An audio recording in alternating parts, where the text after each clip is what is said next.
Good day, everyone, and welcome to the Education Support Forum, where we are talking to Mr. Chris Govinden from Statistics South Africa. We are also joined by Tsiriso Kuzwayo and Lesejo Hosefel. So this is going to be our panel where we're going to be discussing the report that Statistics South Africa released today, entitled Business Impact Survey of the COVID-19 Pandemic in South Africa. So thank you very much for joining us. If you can just introduce yourselves, starting with Chris. Good day. I'm Krisseelan Govinden, and I'm one of the directors in StatsSA. Specifically, I work in private sector financial statistics. Oh, thank you. Yes, Tsiriso. Hi, my name is Tsiriso Kuzwayo. I am currently working in the Salesforce practice at Liberty. Oh, nice. Lesejo, I see you're muted. Yes, please introduce yourself. Oh, hi. Yes, my name is Lesejo, and I'm from Bokamoso Impact Investments. So we invest in small businesses and in the manufacturing sector, and we work with farmers as well. Thank you very much. So, I mean, it's no secret that the COVID-19 pandemic is not just a health problem, but it has upended life as we know. It has disrupted life as we know it. It has affected all the businesses. They're closed. There's no trading going on. Yesterday, we witnessed a never-seen event whereby the oil price went into negative territory. That is really uncharted territory. So it's good that the South African government has been trying really hard to be on top of things, to be proactive. And Chris, will you please just tell us just an overview of this report that came out today? That is the Business Impact Survey of the COVID-19 pandemic in South Africa. Okay. The Business Impact Survey, remember, it's a rapid response survey. So the aim was to get, a very quick indicator indicators as to what's happening. What are businesses, what are they feeling is the impact, and what corrective measures are they trying to take, to for example, address the decrease in turnover. So basically, it asks, it surveyed quite, mainly businesses, and to the survey we had 707 businesses responding. So basically, the survey just aggregates, all the responses from these businesses. What are they, thoughts? What do they feel in terms of the impact of COVID-19? So I saw StatsSA, like you said, you had 707 businesses that completed the survey, and I saw that micro businesses were excluded. That is, those businesses that have less than 2 million annual revenue. Was there any particular reasoning around the exclusion of micro businesses? Look, the survey itself was based on information provided by respondents that respond to the annual financial statistics survey. Okay. Now, just some background onto the annual financial statistics survey. It's a survey that, it's quite comprehensive. It's an annual survey, obviously, and it requests information on financial information from respondents. So we use that survey as a basis to contact the respondents to complete the survey, the business impact survey. Is it? So, that's the information that came through. Also, the respondents were VAT registered above 2 million turnover that responded to the business impact survey. Nice. And then, I mean, considering the fluctuation in the operating environment based on the stochastic nature of the disease, literally, where today the numbers might be going slowly, tomorrow it's higher, and then obviously changes in policy in terms of which businesses can operate at any given time. So that is like almost like the veracity, volume of data is different. So how are you guys managing in terms of helping us have a better snapshot of what's going on? How did you incorporate that in the survey? Look, the survey itself, as we said, it's a rapid response survey. So we would try to focus on the qualitative and not necessarily the quantitative values, because the quantitative values might, delay the response of the survey. Yeah. But being it's first of its kind, the survey, it's not the only, we are going to, in the next week or 2 or even 3 weeks, conduct a similar survey. And, it'll give you a good guidance as to how the picture has changed. The first survey compared to the second and the third, it might give you the situation improving, respondents feeling, it's going to be worse off. So it gives you, sort of a comparison to do, and instead of just doing a once-off survey. Okay. And then are you looking to incorporate, because I know that there's the Solidarity Fund, there is the CIPC fund. I'm not sure if it's CIPC, but for distressed businesses that government has set up. So that could be an indicator of the level of distress. And are you looking to integrate multiple sources of data in your survey in the next iterations? Look, we do ask in the survey, what sort of financial assistance did businesses apply for?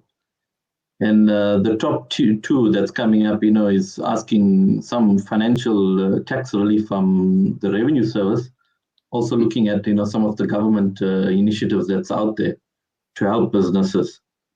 So for now, it's just, trying to identify what are some of the measures businesses are looking at to address some of the shortfall in the income. Okay. No, that makes sense. So before we go into the report, just one question. I mean, obviously there are these routine surveys that you do, routine collection of data, like, for example, the quarterly labor force survey and stuff like that. How has the pandemic impacted your collection of data, and will that affect our understanding of how the country is doing for the rest of the year? Look, it has had impact on us because we mainly depend on our respondents to provide the information.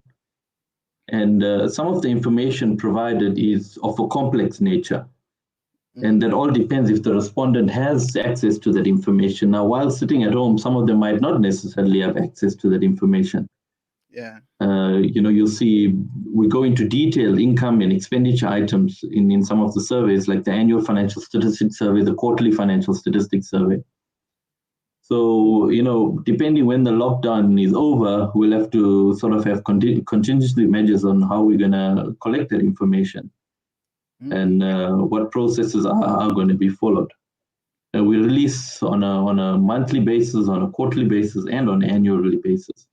Obviously, the short-term surveys will be much more largely impacted on as compared to the annuals, but we have identified contingency plans, in place, and our business continuity plans are operational at the moment. Interesting. Yeah, no, that's amazing. Okay, so let's just go into the report. I don't know, Tsidiso, do you have any questions that you might want to put through, or Lesego? Just before we go into the report, just any general questions that you might have or comments? No, not yet. Not yet. Not yet. Thanks. I think my questions have been answered. Is it? Okay, perfect. Perfect. So yeah, so when I opened the report, under the key results, the thing that caught my eye was the fact that 85.4% of the responding businesses reported that their turnover was below the normal range. I don't know, do you want to maybe go into detail with this particular key result? Yeah, look, I mean, out of the 700 businesses, 85 of them indicated, turnover is not at the range that they normally expect and is below. And I mean, if you look at the businesses, the majority of businesses, they are operating in trade, manufacturing. So, you expect the hardy sectors, the trade, manufacturing, also the medical sectors. A lot of doctors are not seeing as much as patients as they should be seeing. Also, people are scared to go out of the house and, go to whether it's, most of the stores or spend money or whatever it is. So you can see the trade sector, manufacturing, mining, to a lot of degree as well. So those companies, indicated. You see the hardest hit sectors, largest with manufacturing, construction, your business services, which, also your community and social personal services. The business services relate to your IT businesses. Although all of those companies are taking a large impact in reporting income or turnover below the normal range. And that has a ripple effect on the other variables as well. Yeah. So, with turnover decreasing, the question is what are businesses going to do? Yeah. Is it reduce employment costs, reduce their purchases? So that's why the survey is geared to identify, what is the issues businesses are facing and what remedies are they going to take. Interesting. I mean, because the next key result is actually a question about whether they have indicated temporary closure or post-trading. So was there a correlation between maybe turnover going lower and the fact that they were all closed, or even the ones that are open are also suffering? I don't know. Was there any distinguishable correlation among the groups? Look, it goes hand in hand. If you have to break that down by trading activity, I mean, the decrease in turnover is directly related to the decrease in your employee production levels. If the manufacturing sector, I mean, if the people are not there to produce, whether it's shoes or leather or, whichever products, especially, I mean, if you look at the vehicle sector, manufacturing of auto vehicles, if they're not there to manufacture the motor vehicles, that's going to result in a decrease in your sort of turnover. Yeah, I mean, we could report on. Can I ask a question? Yes, please. Yeah, please. certainly. Yes, hi. So, Chris, I think this is understandably a fairly negative report, and it paints a realistic picture around the business sentiments across all businesses. I'm interested to find out how many respondents are positive in a sense that it actually increased their revenue, if there were any. And one could imagine businesses that are in the essential services space, where if you're making masks or test kits, for instance, if you're procuring them from wherever, did you find that any of the sample size that you use in your surveys had any positive responses? That's for you, Chris. Look, some initial analysis, indicates. Yeah. The initial analysis indicates you see that manufacturing, trade, and maybe construction to a certain degree reflected, some turnover above the normal range. Now, if we get into the crux of that, you see that manufacturing of grain products, businesses operating, they showed an increase above the normal range. Also, manufacturing of chemicals. Now, that could relate to the demand for whether it's hand sanitizer or products related to sanitization. So there was driven by the supply or driven by the demand, there was increase in supply of certain industries. Also, I mean, trade in household goods reflected an increase, where businesses showed that they reported income higher than the normal range. Interesting. There's one thing that you mentioned, and I think it would be great if you could just maybe explain for our own understanding. You said this was particularly a rapid response survey. So rapid response, is it descriptive by nature? Has it got some inferential statistics where you're doing some prediction? What is the scope? Look, the scope of the document, I mean, the rapid response, the aim is to make it as easy as possible for the respondent to complete the survey, and trying as much as possible not to refer to quantitative values, because they might not necessarily have access to the quantitative values. Yeah. So it's basically just aggregates from business sentiment. How do they feel? Sort of their opinion related to the questions that was asked. Interesting, interesting. So the major output would be sentiment, basically, if I'm correct. If I'm hearing sentiment, perceptions, what are the business, look, the majority of the respondents will be the owners of companies, the financial director, the financial manager. So people, it was directed to the people that have a strong financial background. Is it? So if I am Lesego and I'm sitting in my office as an impact investor, how can I meaningfully use this report? I mean, just if you could guide me, for example. Well, basically, it'll tell you the extent, what give you an overview of the impact of COVID-19 on overall and also within the various sectors, subsectors ranging from forestry and fishing right up to your community, social and personal services. So basically, I mean, the report does give you an overview. How you use it will depend on, the current situation and what's in it. But, while we presented initial analysis, there is a data set available that, it's obviously we abide by the confidentiality of each of our respondents, so no names of the respondent is mentioned. But a data set is available where it facilitates, an analyst to do further,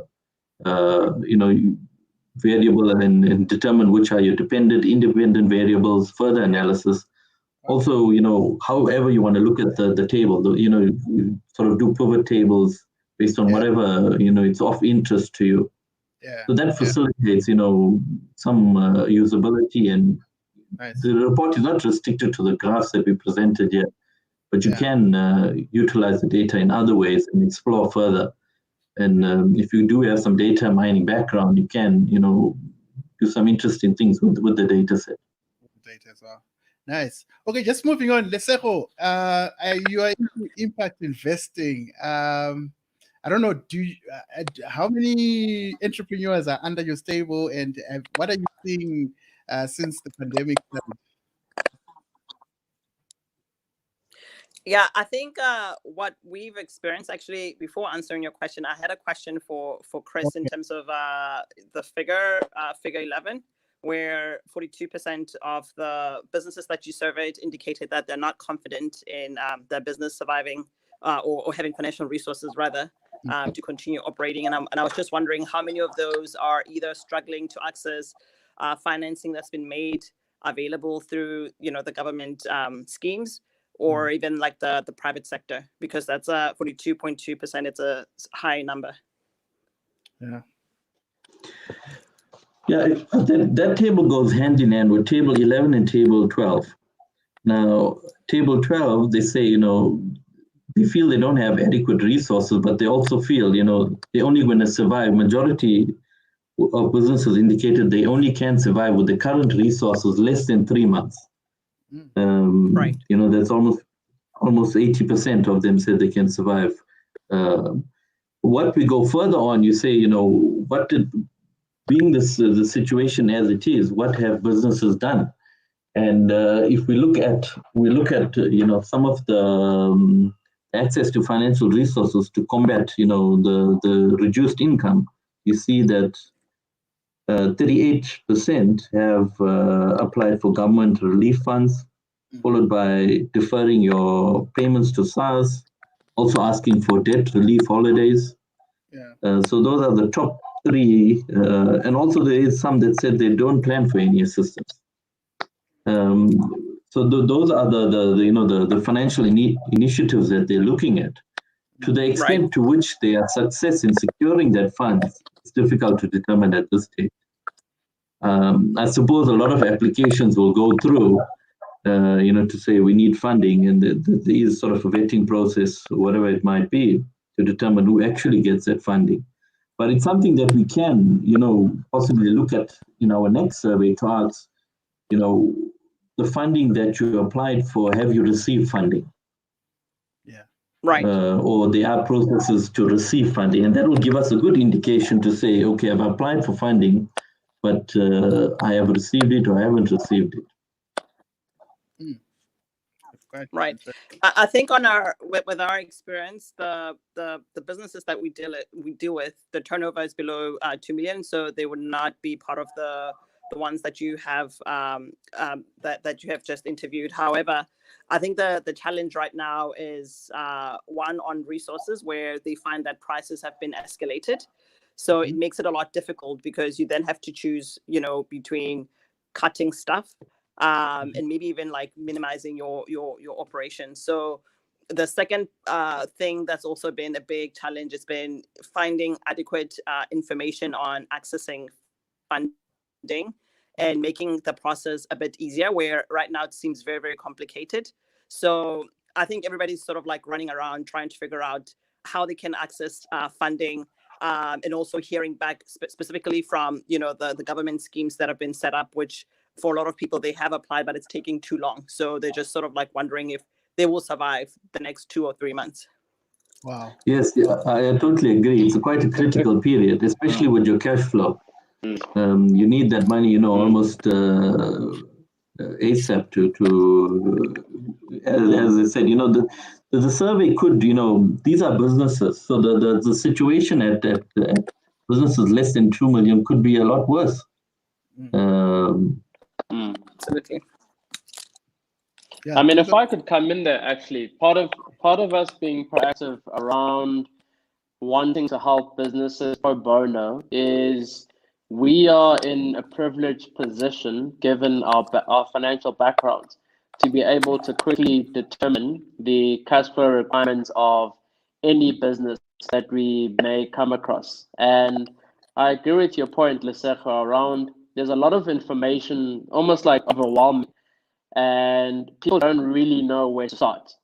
So banks are saying this, and then there's NEF, and then there's IDC, and then there's DTI, and the Ruperts, and the Oppenheimer, the UIF, SARS, etc. So information is all over the place. And I think your banks most likely will be your best source of information, but even them, they also don't know. And I work for a bank, so I've spoken to them at length, and even them, they don't have all the information either. So I think I can understand the challenges that entrepreneurs currently face around where to apply, how to apply, what the requirements are, etc. Hopefully, part of what we are going to achieve in our initiative is to streamline that process. And so us as an accounting body come together to say there are businesses that need help, especially your small businesses that are unlikely going to survive the next 3 months. And one of the top priorities is to look at that funding application process and unpack all the sources of funding currently available, and also understanding what the requirements of each of those funding resources actually are, and take all the businesses that we're dealing with step by step. So finally, we have something positive coming out of the CAA stable, right? Because I know CAAs have had a bad rap of late. Okay. So just a question. We have a lot of redemption. We have a lot of redemption.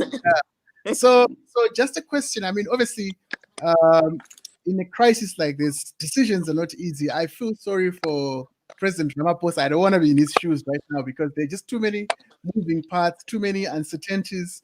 So if from a business funding perspective, right, if would you rather mass fund all businesses, or choose to let others die and fund the high growth enterprises that will ensure that they provide the most employment or the most revenue growth? And what would be your take there? Obviously, it's a moral dilemma in a way.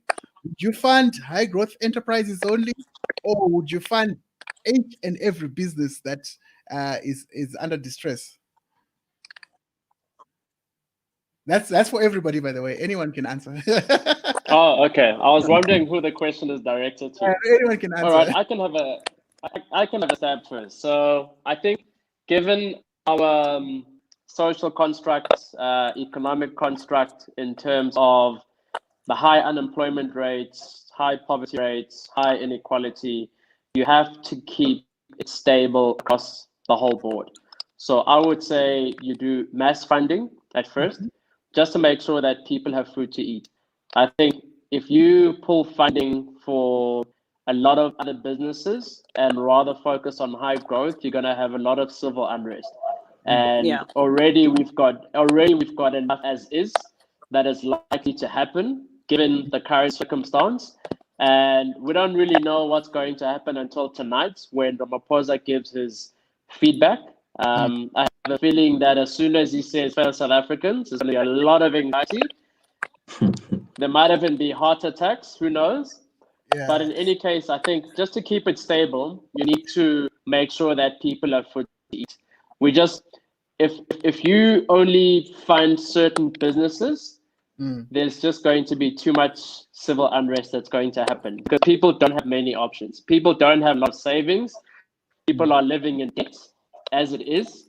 And we don't have large pension funds as well. A lot of small businesses don't have any contribution to any provident or pension fund. So people saving are literally zero. Yeah. That would be my take. Lesego? No, I totally agree with Sidiso, and I think the challenge that even before COVID, small businesses have experienced is the fact that a lot of them have struggled to access funding, particularly from government. So I think, if we get to a situation where we have to select businesses with high growth potential, it will be chaotic, especially right now where even looking at, distribution of parcels, I think the citizens as a whole have issues of trust with the state. So I actually think mass funding as a first phase will actually ease things, and then consider then industries or businesses that have potential to absorb a lot of unemployed young people, especially. Okay. No, that's quite interesting.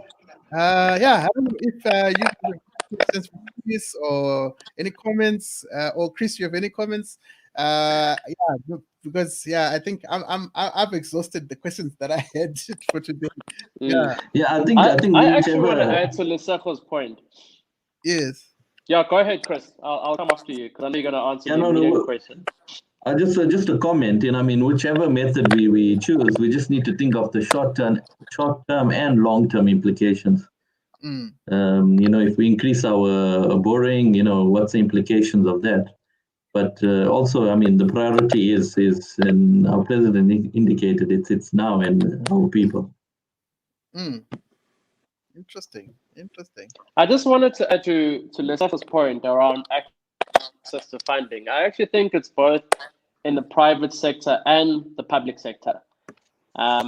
Working in a bank in itself, we actually turned on a lot of applications to funding. And part of the reason for that is lack of access to data. So we've got a lot of stringent requirements, understandably. And I think as banks, we need to be a little bit more creative around how do we assess credit risk and risk in general, especially for small businesses that don't have a large balance sheet. Some of them are making money, so they're cash flow positive, but at the same time, they might not be up to date their taxes, and they might not have audited financial statements. And I think our credit assessment on a lot of small businesses are very archaic.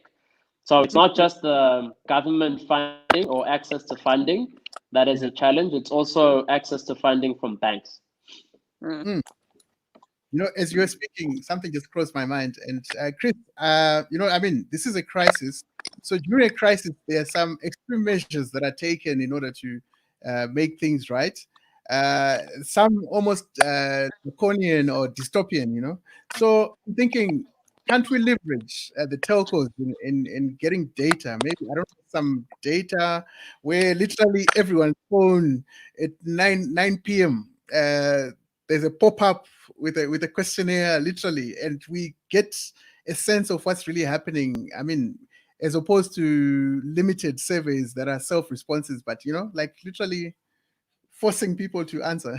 I don't know. What do you think? Look, that was one of the processes for the rapid response survey, but Okay. getting live response, this thing is still a challenge at this stage. Where on your phone you indicate something and it just pops up, and over time it just changes by minute by minute. Yeah. So that is a challenge, but something we can look into. But that said, I mean, if you look at the StatsSA website, there's another survey that launched that's focusing on the social side of COVID-19. How's it impacting on people, and what are people doing? Yeah. So encourage viewers to just have a look at that on the StatsSA website. No, that's amazing. All right. Chris, can I ask you something? Actually, what platforms are you using to conduct these surveys in terms of the pool of businesses that you are currently analyzing? Are you talking to banks? Are you talking to government? Because I know personally, every bank actually is doing its own surveys internally in analyzing its current book. I know of a couple of the banks that have actually gone into the detail of not just the quantitative measures, but also looking at the qualitative. So I'm just wondering what pool of resources you're currently using to conduct the surveys. Look, we get our businesses from a register of businesses, and that's obtained from the South African Revenue Services.